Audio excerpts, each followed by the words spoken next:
Okay, hello everyone. My name is Leah. I think we were just introduced. We actually thought a bit about how to go about this, and we decided that I will start off with a little impulse on giving you more of a scientific view on things. I am a doctoral candidate at Charité, and I work as a clinical psychologist. So I'm come from the clinical sphere, and I work as a head of psychology at Clare&Me as well. Yeah, and I'm here. I'm co-founder of Clare&Me, and we're going to talk a little bit about the application of the scientific perspective on this. Clare&Me is a company that develops Clare, which is a coaching AI for people with anxiety and panic over the phone. So primarily people that suffer from excessive worrying, trouble sleeping, just ruminating thoughts. They can basically call Clare up at any point in time without having to speak to a human being, but actually speaking with Clare. But so let's quickly look into the scientific perspective on synthetics relationships before we dive more into specifically how we thought about building Clare. Mm-hmm. So I will start with the impulse, and then we will end up with some questions also that I will hand over to Celina, and we will discuss on how to get these scientific insights into applications or interface design. So me working as a psychologist and researching, I'm mainly interested in the synthetic relationship that's built between bots and humans. So, sorry, let me just check.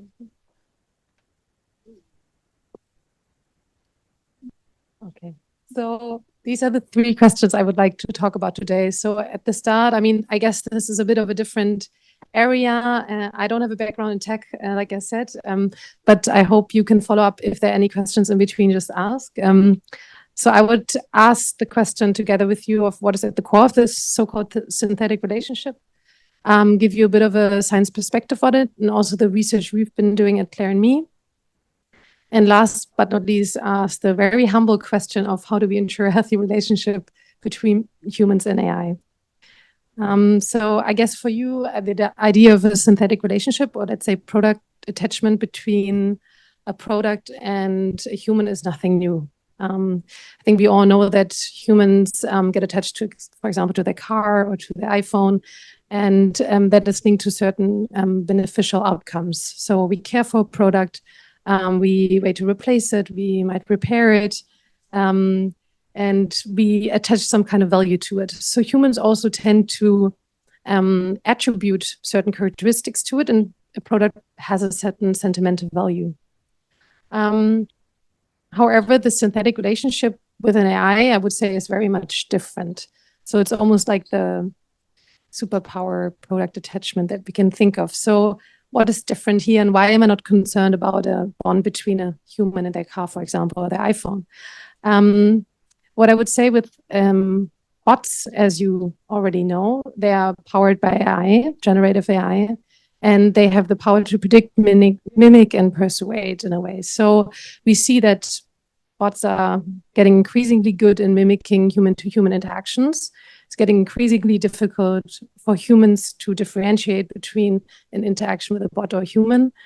And this comes with a lot of possibilities, but also challenges we are facing. In particular, conversational AI is very successful in forming synthetic relationships with humans, and they may just feel as real and as important as our human relationships. So this could be a future vision we can imagine. I'm just going to jump forward. Yeah. So actually going to sit down. It's more nicer. So when we look at conversational AI and what we've been observing in our research, but this has been replicated in a lot of research, is the stranger on the train phenomena. I don't know, has anyone heard of this before? So for humans, that means that if you meet someone new that you haven't met before, there's this phenomena that we rapidly open up about very personal topics. So if you meet a complete stranger in public, let's say on a train or in a bar, you might just share a lot of things without feeling shame, without feeling the need of having to return anything. So we intentionally tell another person something about ourselves. A person that we will most likely not see again. So that is also something that we see in the interaction between humans and bots. So this takes place also in synthetic relationships, often at the start. If you look a bit further, we see also that working alliance takes place in a synthetic relationship. This goes as quickly as, I think, 3 to 4 days.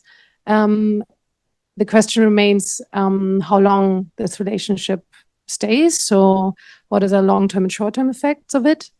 What is working alliance? It means that we form some kind of bond in human-to-human interaction. This means that we agree, such as in a therapeutic context, on certain goals that we would like to achieve and the steps to take to achieve that goal. And I think this in particular is very interesting because in a therapeutic context, it is one of the major change mechanisms for progress. So if there is a good working alliance between the patient and the therapist, we know that the therapy outcome is likely to be very good. And it is very interesting that this is also taking place between humans and bots.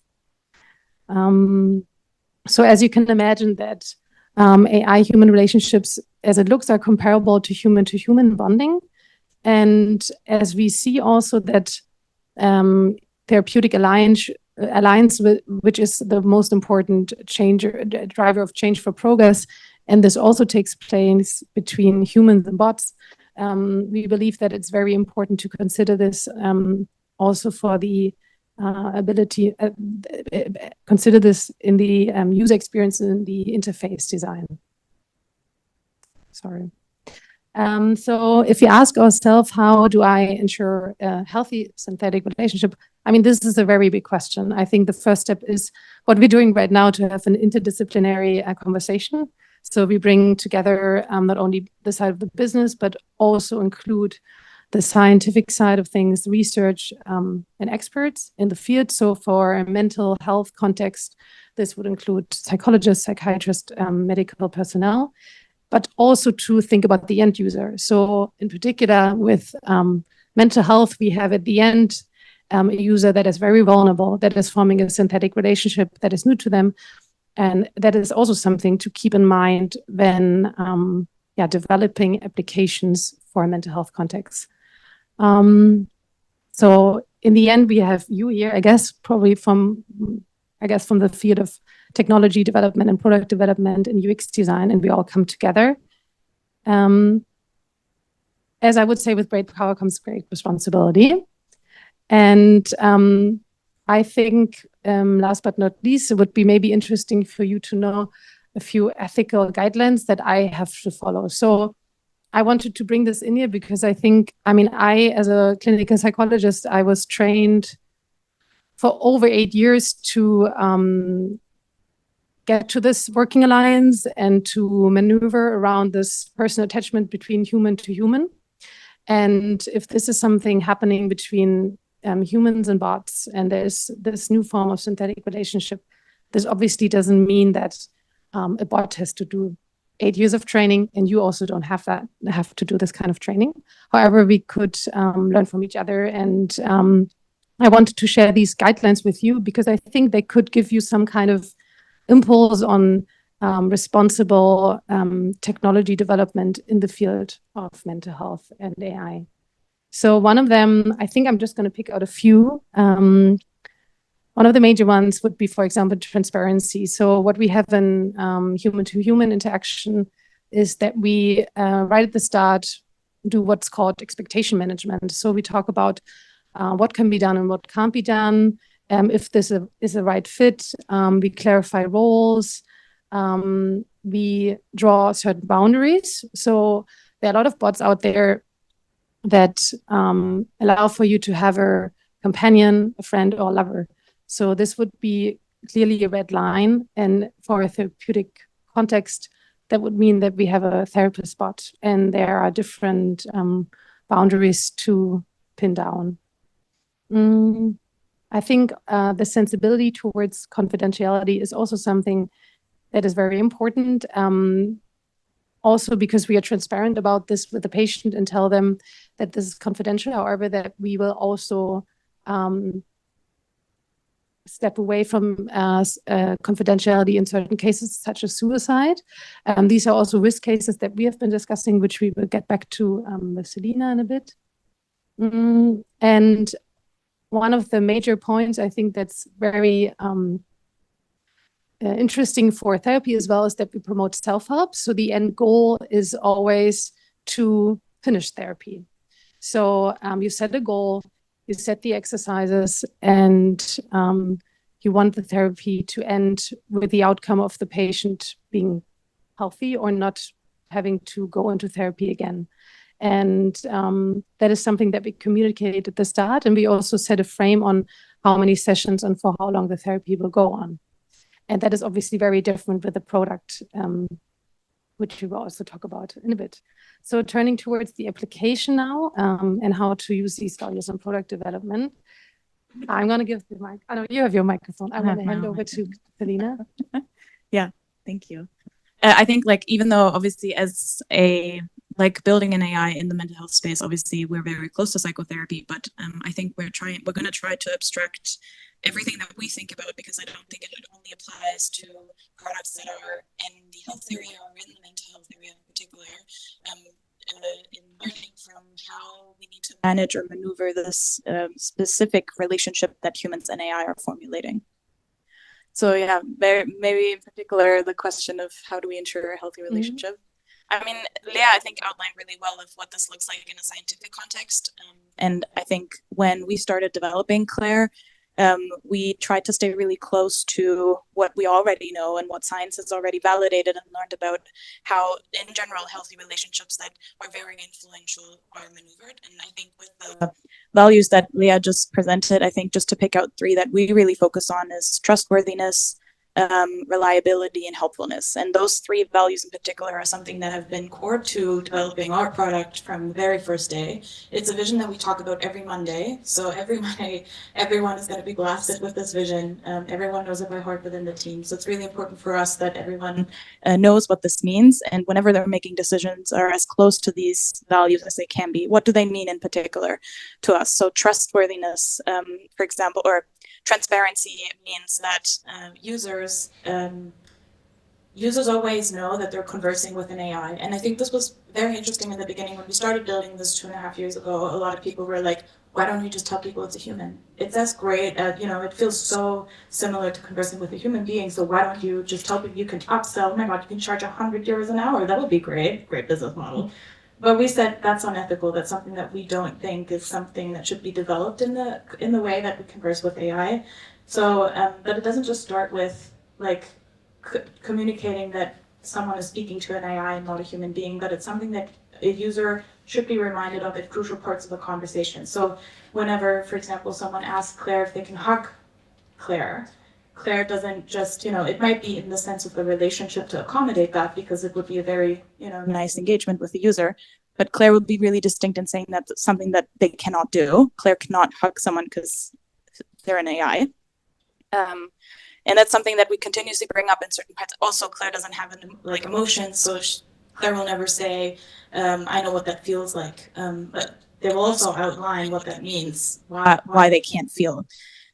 So another value that we really focus on is helpfulness. That's also something, again, deeply ingrained, and something that I encourage every one of you to kind of think about when you're building a product. Why are you developing it, and what would be a means for you to measure that impact? And we have 2 different measures. So we measure helpfulness on a continuous basis with the user. So after every meaningful interaction, Claire asked the user if they found the interaction helpful, and we're happy to have over 90% of score there, which is really nice. But that's something that we're obviously continuing to improve on. Something very subjective also, which makes it really hard.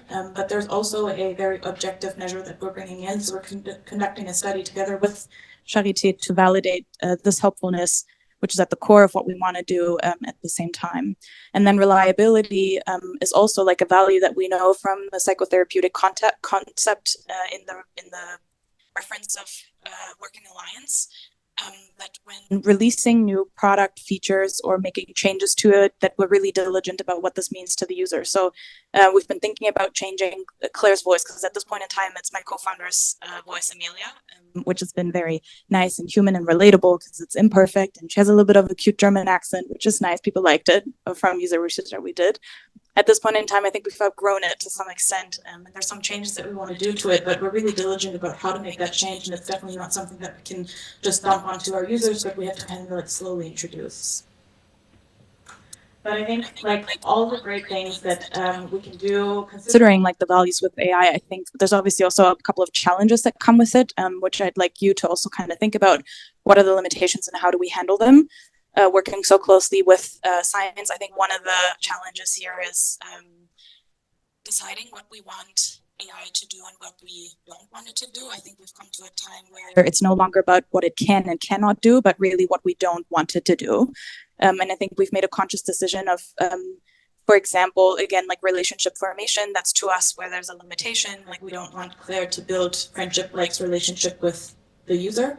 At the same time, we're also drawing a very diligent line at risk of self-harm and suicide. That's something that we believe AIs cannot handle safely. So this is where Claire autonomously hands off the conversation to a human being. But it would also be interesting to hear from your perspective out of a scientific kind of look, what are the challenges of those synthetic relationships? Yeah, regarding the topic of suicide, I was actually just thinking this is something we ongoingly have been discussing. So we have been integrating a safety system into Claire. And coming from a clinical perspective, having seen different degrees, for example, of suicidality, suicide ideation, etc., I realized I had a much more liberal view on this. So for me, it would have been to a much later point to call this a very dangerous situation. And here again, we were in discussion on how to get these insights into a product where we take a much more, I would say, conservative approach, because we don't want to like reduce the risk as much as possible. Yeah, but that is an ongoing discussion I think we've been having. And maybe one last point, I think it's quite a paradox to, and we've been discussing this a lot as well, to create a product that basically builds on the mental difficulties in the end of the end consumer. So for psychotherapy, we have someone with a difficulty and the end goal is solving that problem. So psychotherapy is supposed to end, at least traditional psychotherapy as we know it. And for a product like a bot in mental health, the user journey is obviously very different and it's maybe not supposed to end. It doesn't have to end. And that is a business perspective to be taken here. Yeah. Yeah, and I think that's, again, like there's quite some paradoxes that we're working through that psychotherapy is kind of like coming to terms with, and I'm sure it's like in other areas as well. This one in particular, I think is really interesting. How do you balance like the short-termness or the idea of getting better to a point where you no longer need psychotherapy, and then the idea that a product that is has a commercial interest should kind of like last longer. And I think this was also something really important that we exposed ourselves to at the very beginning. So these aren't questions that we started asking ourselves like a couple of weeks ago, but like we started thinking about this like from the very beginning. There's different things that we do to ensure this. One thing is to limit, or not to limit, but to kind of check in certain parts of the interaction, whether it might not be more beneficial for the user to discontinue the conversation. So there is an encouragement of Claire to kind of guide people into the self-efficacy way, practicing certain things also outside of the conversation so they're not tied to being stuck in a conversation 24/7. And then there's also a longer term perspective to this, which is like over the course of a couple of weeks, the content of the conversation needs to change. So from a very psychotherapeutic content, it just needs to change to a more like companionship, like mindfulness conversation that is like less dreadful and actually like has less of an issue with dependencies. So that was something that was really important to us in the very beginning, but we're continuing to kind of battle with, again, these very contradicting goals. And another example I think here is around like the supporting notion that psychotherapy can have, and at the same time also taking on a more challenging perspective. So In particular, I think we've talked a lot, obviously, about people with anxiety. The most common, I think, mechanism for people with anxiety is to avoid whatever they're anxious about. And from a therapeutic standpoint, that's not necessarily the best way. Like, if you want to, like, move past your anxiety, you kind of should move through it as much as you feel safely about it. So how do you kind of balance the different models that you're using to do either or? So you don't want to just train a model that's super challenging and that always kind of like moves past the user intent, but at the same time using models that are just following on whatever the user intent is. We're not going to get to actually helping people. So this is something that we're currently developing to kind of balance to both things out. Mm-hmm. I think just to end off, and then I have no clue about time, so I'm really sorry. I can't see the time. I think at the essence of it all, I think something that we've come to terms with really early on is that for us, obviously, conversational AI is the means to the problem that we're solving, and taking an interdisciplinary approach to product design there, I think, is really what helped us move forward. I think it's really easy as soon as we were moving into the unknown to forget everything and to, take the wild card and be like, this is unknown. We can do whatever we want to do. But it's not necessarily what I think is encourageable, because we know a lot about this. I think there's common themes that we've seen and that have been researched a lot and that we have a lot of experience with. Like, what does it look like to maneuver like a very impactful relationship that, as we see, AI can actually formulate with human beings, and to apply that in that context. And yeah, we can, I think we might have a couple of minutes for questions if you do have any. So feel free to ask. I'll pass my.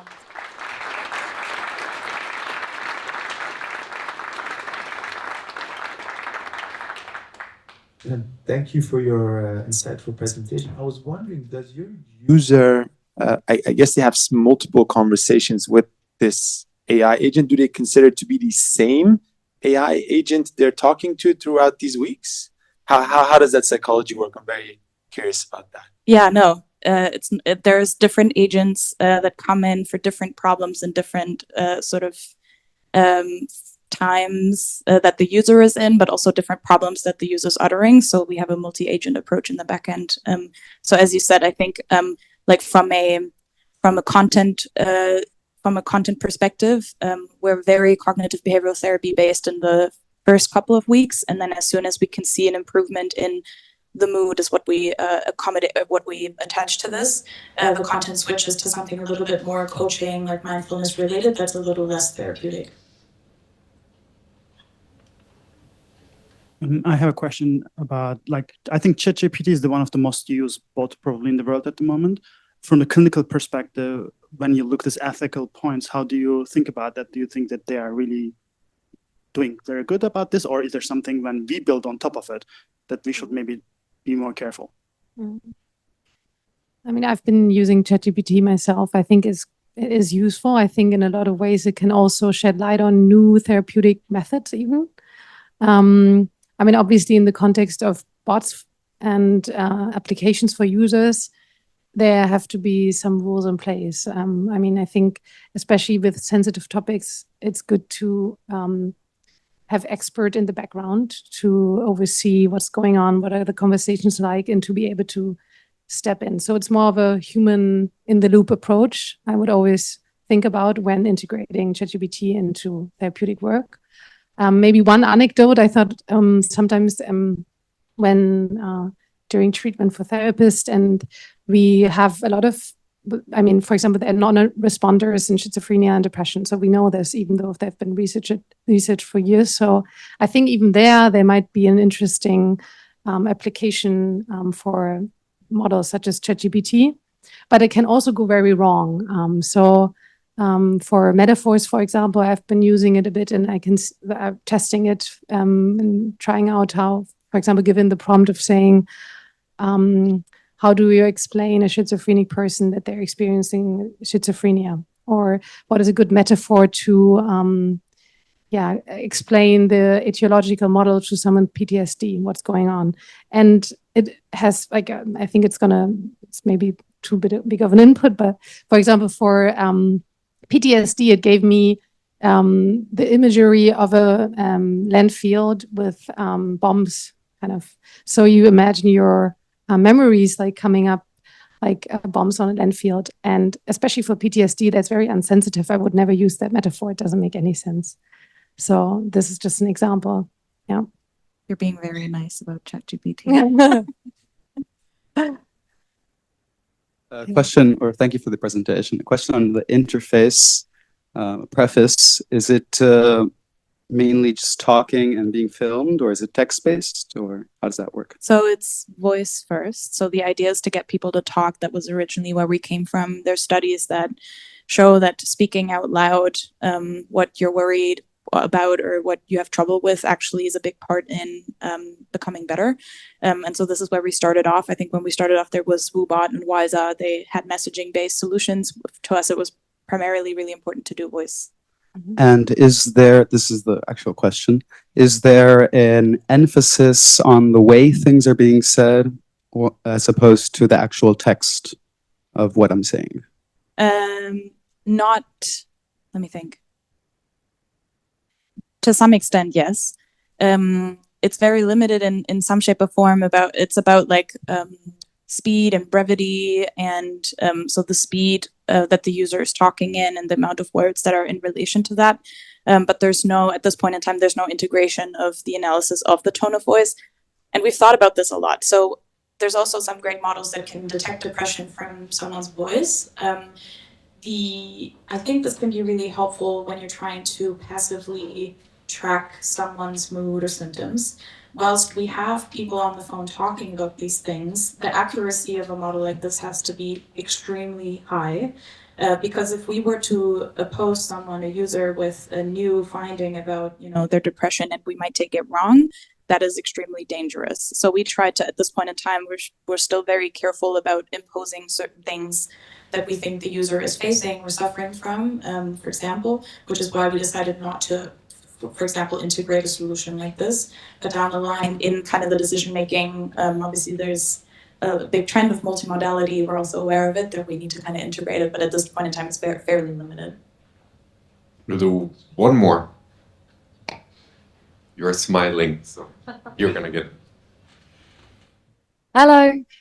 Yeah, I know you're working in a very particular domain, but it's always interesting to me. There's always this dystopian meme around parasocial relationships, which is interesting because I've been in a parasocial relationship with my phone for like years. And I'd argue that the way we interact online, often it's avatars interacting with avatars. That's not always, identity is a very multifaceted thing. If you zoom out and you look at the future of synthetic relationships, how much do you think of this product as being an assistive technology that works for folks in moments of acute need versus something that acts as training wheels for IRL interactions? I guess I'm trying to ask a future-gazing question around, are you net optimistic or net pessimistic? It's very interesting. It's a very interesting question. So I would think that I'm long-term, and I think I've heard a lot of people say this, but I promise I'm not just saying it. I've thought about it a lot. Long-term, I'm optimistic. Short-term, I'm a bit pessimistic. So I think when I look at all of these models that are like popping out, like, there's no tomorrow, I am deeply concerned because I think there's a lot of people who don't sit down enough to think about what the impact is of whatever they're building. And I think we're at an age where we need to think about the consequences of what we're building before we release it into society. I think really that's one of the core things that I would ask anyone to do. And with the speed that I see all of these products pop up, I am very concerned because I don't think that everyone's really, continuing that thought process. So that's where I think short-term pessimistic. I think that there's going to be a lot of issues with technology. I think a lot of people are going to get really unhappy with the way that we're using AI at this point in time, fairly unregulated, to be honest. Like in all the things that it can have impact, I think it's pretty unregulated still. But I think it's going to help us to move past and to like put the proper regulations in place to have a long-term good relationship with it. But I think meetings like this where we all come together and we talk about it and we challenge us, and we also again have this kind of interdisciplinary approach to bring in also we were faced with a lot of backlash from psychotherapists in the beginning, a lot of people who were really scared of what it would do to their industry. And I think it's really important to expose yourself to the other idea as well. So yeah, short-term pessimistic, long-term optimistic.